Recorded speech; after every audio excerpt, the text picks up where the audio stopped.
Early Mediterranean sailors didn't have latitude coordinates or atmospheric pressure charts to guide them through open water. They relied almost entirely on mythology to survive. They viewed the Earth as a flat disk, where sudden squalls and prevailing winds were quite literally the breath of angry gods. But as Greek city-states expanded their trade networks and pushed deeper into unknown regions, relying on epic poetry for directions became a massive liability.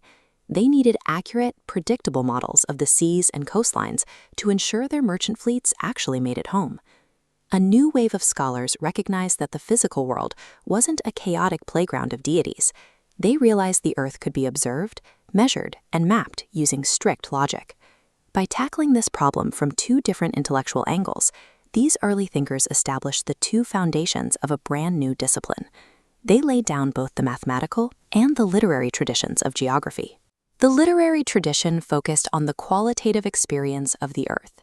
It was dedicated to documenting specific physical environments, observing foreign cultures, and compiling detailed accounts from travelers who had ventured beyond the horizon. Long before any formal maps were drawn, Homer became the accidental father of this tradition. Through his epic poems, the Iliad and the Odyssey, he classified the four directional winds, Boreas, Eurus, Nodus, and Zephyrus, and recorded vivid descriptions of the physical and cultural fringes of the known world. By the 6th century BC, a scholar named Hecataeus took these poetic observations and systematized them into prose.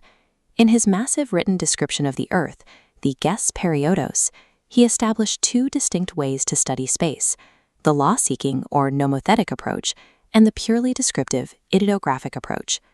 This is the world map based on Hecataeus' work.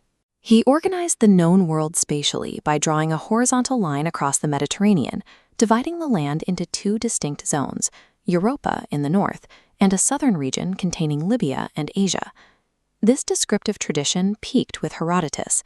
While widely known as the father of history, he firmly believed that historical events were shaped by their physical settings, arguing that history must be treated geographically and geography treated historically.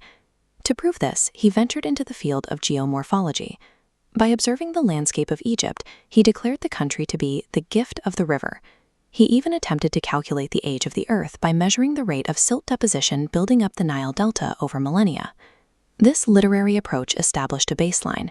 Understanding the Earth requires boots-on-the-ground observation of how human societies and natural environments interact. At the same time, a second group of scholars began viewing the planet through a different lens. They saw the Earth as a physical entity, waiting to be measured, calculated, and quantified. The philosopher Thales initiated this mathematical tradition. After studying in Egypt, he brought back 6 core geometric theorems and applied them directly to the planet, attempting to lock down precise, measurable locations on the Earth's surface. His successor, Anaximander, gave this theory practical application by introducing the Gnomon, a vertical sundial pole.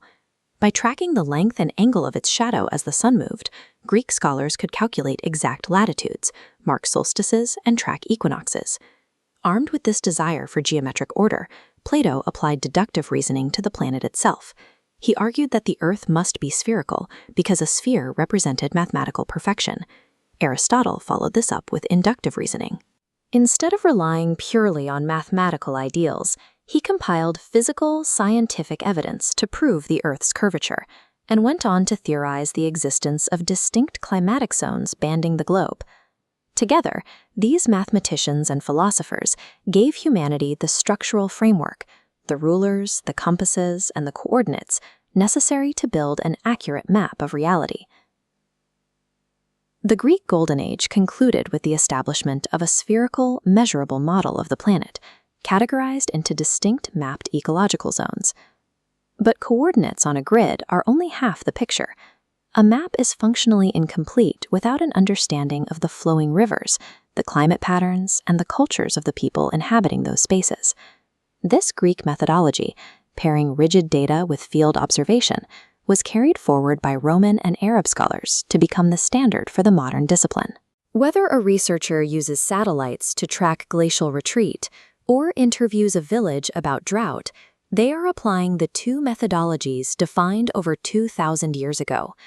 The lasting contribution of these early scholars is found in this specific pairing. They created a field that balances the data of the physical sciences with the qualitative insights of human experience.